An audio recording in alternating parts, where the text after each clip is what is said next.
नमस्कार दोस्तों, क्या आपने कभी सोचा है इस जीवन में धर्म बड़ा है या कर्म बड़ा? कई बार जीवन में हम ऐसे मोड़ पर आते हैं जहां हमें ये समझ नहीं आता कि हमें धर्म के अनुसार चलना चाहिए या अपने कर्म के अनुसार। ठीक ऐसा ही एक समय अर्जुन के जीवन में भी आया था, जब युद्ध के मैदान में खड़ा होकर वह अपने ही सगे संबंधियों, गुरुजनों और मित्रों के सामने था और तभी भगवान श्री कृष्ण ने उसे वो ज्ञान दिया जो आज भी हमारे जीवन का मार्गदर्शन करता है। आज की इस वीडियो में हम समझेंगे क्या धर्म बड़ा है या कर्म बड़ा, और इस पर श्री कृष्ण ने अर्जुन को क्या उत्तर दिया था।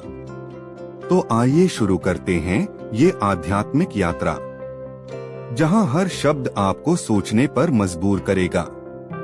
कुरुक्षेत्र का मैदान युद्ध के लिए तैयार था। एक ओर कौरवों की सेना थी, दूसरी ओर पांडवों की।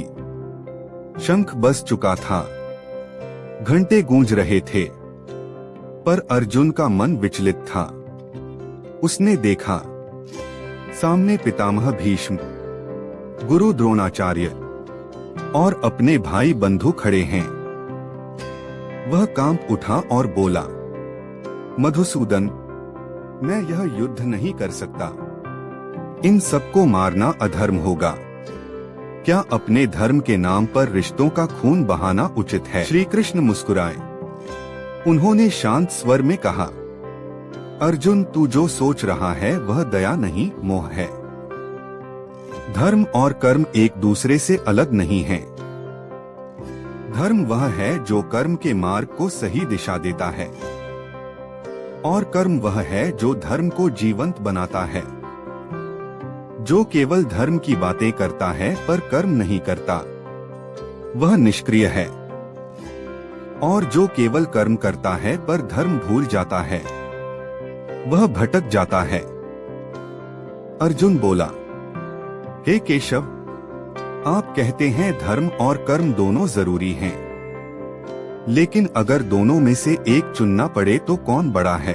श्री कृष्ण ने कहा, कर्म बड़ा है, क्योंकि धर्म की पहचान भी कर्म से ही होती है।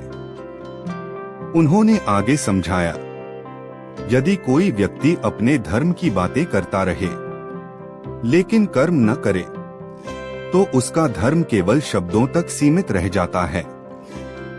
पर यदि कोई व्यक्ति सच्चे मन से धर्मयुक्त कर्म करता है तो वही सच्चा धर्म है। श्री कृष्ण ने अर्जुन को एक उदाहरण दिया। अर्जुन, मान लो कोई व्यक्ति ब्राह्मण है। उसका धर्म है अध्ययन, अध्यापन और सत्य बोलना। लेकिन यदि वह झूठ बोलता है, दूसरों का नुकसान करता है, तो क्या केवल उसका ब्राह्मण होना ही उसका धर्म कहलाएगा? अर्जुन बोला, नहीं प्रभु, वह अधर्म होगा। श्री कृष्ण बोले, यही तो बात है अर्जुन। धर्म केवल नाम या पहचान नहीं, धर्म का असली अर्थ है सही कर्म करना। इसलिए कर्म धर्म से बड़ा नहीं, बल्कि धर्म का प्रमाण वही कर्म बनता है। भगवान श्री कृष्ण ने गीता में कहा, कर्मण्येवाधिकारस्ते मा फलेषु कदाचन, अर्थात तेरा अधिकार केवल कर्म करने में है, फल में नहीं। इसका अर्थ यह है कि जब मनुष्य अपने कर्म को धर्म मानकर करता है तो वह ईश्वर के समान बन जाता है। जो व्यक्ति अपने कर्म को ईश्वर को समर्पित करता है, उसका हर कर्म पूजा बन जाता है। कृष्ण ने कहा, अर्जुन, कर्म ही तेरे जीवन का धर्म है। कर्म को ही तू ईश्वर का आदेश मान। श्री कृष्ण के वचनों से अर्जुन के मन का अंधकार मिटने लगा। उसे समझ आया कि सच्चा धर्म केवल मंदिर में जाकर पूजा करना नहीं, बल्कि अपने कर्म में ईमानदारी रखना है। यदि कोई व्यक्ति अपना कर्तव्य नहीं निभाता तो चाहे वह कितनी भी पूजा करे, वह धर्म से दूर है। दोस्तों, आज हम सब अर्जुन की तरह ही जीवन में उलझे रहते हैं। कई बार हम सोचते हैं, अगर सच्चाई बोलूंगा तो नुकसान हो जाएगा, अगर ईमानदारी से काम करूंगा तो पैसा कम मिलेगा। लेकिन याद रखिए, जो कर्म धर्म के अनुसार होता है वही दीर्घकाल में सुख और सफलता लाता है। धर्म और कर्म एक ही रथ के दो पहिए हैं। यदि एक भी रुक जाए तो जीवन का रथ आगे नहीं बढ़ सकता। अर्जुन जब पूरी तरह तैयार हो गया तब श्री कृष्ण ने कहा, स्वधर्मे निधन श्रेयः परधर्मो भयावह। अर्थात अपने धर्म में मर जाना भी श्रेष्ठ है, दूसरे के धर्म का पालन करना भय देने वाला है। इसका मतलब यह है कि हर व्यक्ति को अपने जीवन के कर्तव्यों को निभाना चाहिए, चाहे वह कठिन क्यों न लगे, क्योंकि वही कर्म उसका सच्चा धर्म है। तो दोस्तों, श्री कृष्ण के अनुसार धर्म और कर्म एक दूसरे के पूरक हैं। धर्म दिशा देता है और कर्म उस दिशा में चलाता है। बिना धर्म के कर्म अंधा है और बिना कर्म के धर्म बेजान।